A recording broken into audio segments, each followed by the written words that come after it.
선생님, 형님, 누님들. 사시면서 내 인생은 여기서 끝인가 싶을 정도로 앞이 안 보였던 순간 한 번쯤은 있으셨죠.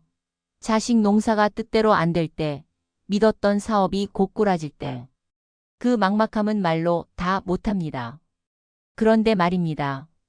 세계 최강이라는 미국도 우리처럼 뼈아픈 실패에 눈물을 흘렸던 적이 있습니다. 바로 전 세계가 두려워하는 유령 부대 델타 포스 이야기입니다. 오늘 제가 들려드릴 이야기는 단순한 군대 이야기가 아닙니다. 처참한 실패의 잿더미 위에서 어떻게 다시 일어나 전설이 되었는지, 우리 인생의 후반전을 준비하는 우리 5070 세대님들에게 꼭 필요한 역전의 기술을 담았습니다. 서류상으론 존재하지도 않는다는 이 유령 부대가 어떻게 한 나라의 대통령을 생포하고 세계 역사를 뒤흔들었는지, 그 흥미진진한 비하인드 스토리 지금 바로 시작합니다. 여러분, 세상에는요, 정말 그림자처럼 움직이는 부대가 있습니다. 우리가 절대 알 수도 없는 그런 임무들을 수행하죠. 공식적으로는 서류상으로는 존재하지 않는다고 하는데 실제로는 분명히 존재합니다. 오늘 파헤쳐볼 이야기가 바로 이들, 미 육군 최정예 특수부대 델타 포스입니다. 자, 바로 본론으로 들어가 볼까요? 아니, 공식적으로 존재하지도 않는 부대가 어떻게 한 나라의, 그것도 현직 대통령을 생포할 수가 있었을까요? 얼마 전에 베네수엘라 마두로 대통령이 미 특수부대한테 체포되는 진짜 충격적인 사건이 있었잖아요. 언론에서는 난리가 났는데 정작 누가 이 작전을 했는지는 아무도 몰랐어요. 이게 도대체 어떻게 가능한 일일까요? 이거 정말 전 세계가 발칵 뒤집힌 사건이었어요. 생각해보세요. 한 나라의 대통령이 그냥 순식간에 잡혀갔다니까요. 그리고 그 배후로 조심스럽게 거론된 이름이 바로 델타포스였습니다.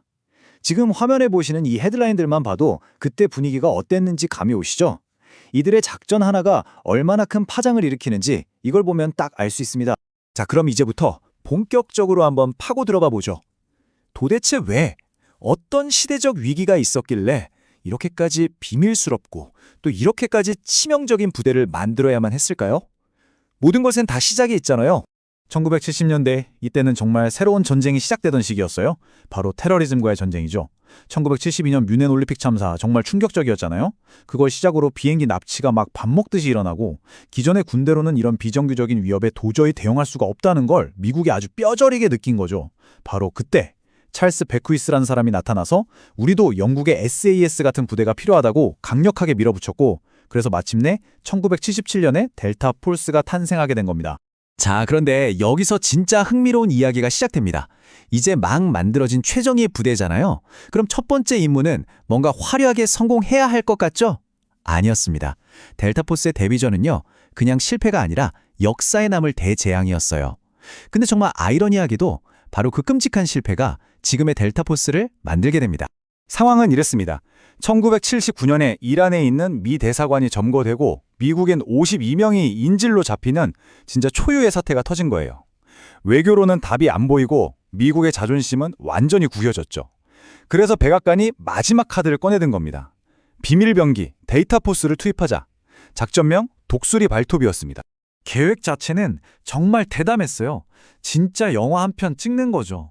칠흑 같은 어둠을 뚫고 헬기로 이란 사막에 몰래 들어가서 임시기지를 딱 만들고 거기서부터 테헤란으로 날아가서 번개같이 인질들을 구해 나오는 시나리오.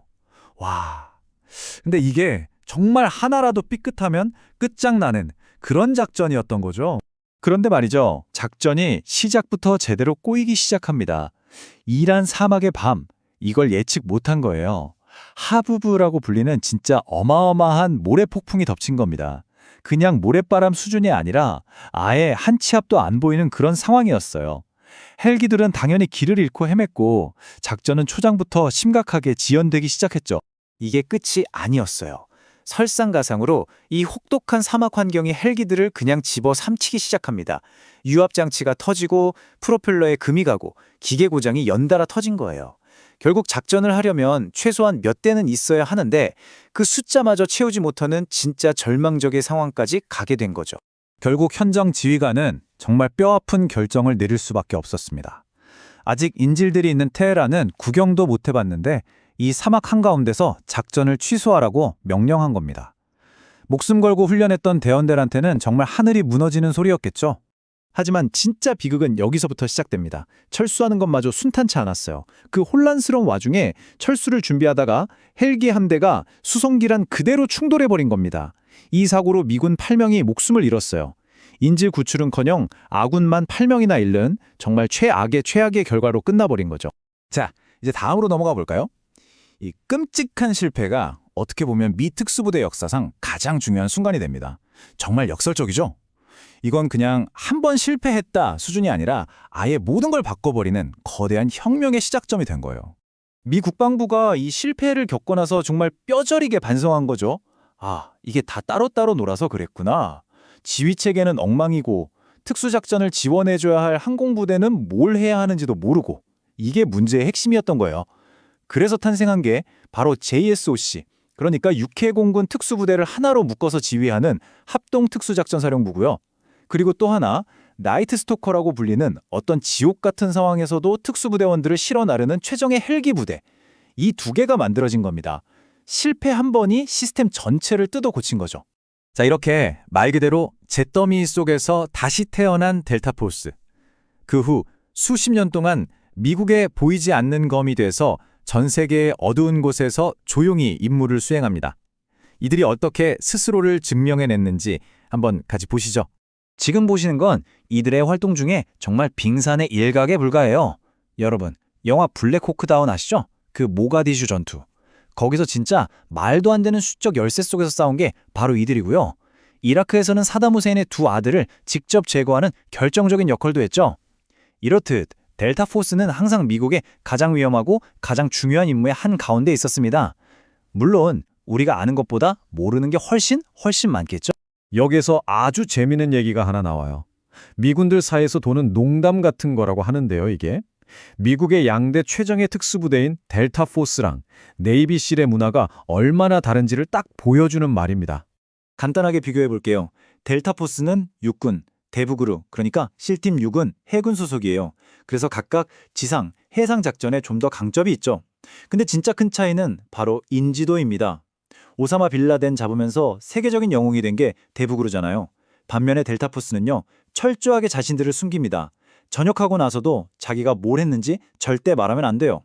그래서 별명이 유령부대, 아니면 그냥 그 부대, The Unit이라고 불리는 겁니다. 자, 이제 다시 이야기의 맨 처음으로 돌아가 보죠. 이란 사막에서 그렇게 처참하게 실패했던 그 부대가 과연 지금은 어떤 모습으로 진화했을까요? 맨 처음에 얘기했던 그 마두로 대통령 체포작전이 어쩌면 그 힌트가 될 수 있습니다. 그때 현장에 있었던 베네수엘라 군인 한 명의 증언이 있는데 이게 거의 SF 소설 같아요. 이 사람 말에 따르면 지금의 델타포스는 우리가 상상하는 수준을 훨씬 뛰어넘는 기술을 쓰고 있는 것 같습니다. 이 증언이 진짜 충격적인데요. 작전 당일에 갑자기 모든 레이더가 먹통이 됐대요. 그리고는 정체불명의 어떤 공격에 수백 명의 군인들이 총 한 발 안 맞고 피를 토하면서 쓰러졌다고 합니다. 그리고 나서 델타포스 대원 20명 정도가 나타나서 유유히 목표를 달성하고 사라졌다는 거죠. 물론 이게 공식적으로 확인된 팩트는 아닙니다. 하지만 만약 이게 진짜라면 델타포스는 이제 총 쏘고 싸우는 그런 물리적인 전투를 넘어서 완전히 새로운 차원의 전쟁을 하고 있다는 뜻이거든요. 이렇게 강력하고 또 이렇게 비밀스러운 부대, 그리고 그들이 쓴다고 알려진 거의 상상 속에나 나올 법한 기술들. 어쩌면 이게 바로 지금 우리가 살고 있는 시대의 전쟁의 진짜 모습일지도 모릅니다. 처참한 실패를 딛고 일어나서 이제는 전설이 된 유령부대. 과연 이들의 보이지 않는 움직임이 앞으로 세계를 어떻게 바꿔나가게 될까요? 이 질문을 여러분께 던져보면서 오늘 이야기 마치겠습니다. 자, 형님, 누님들. 오늘 델타 포스 이야기 보시면서 어떤 생각이 드셨나요? 저는 이 구절이 떠올랐습니다.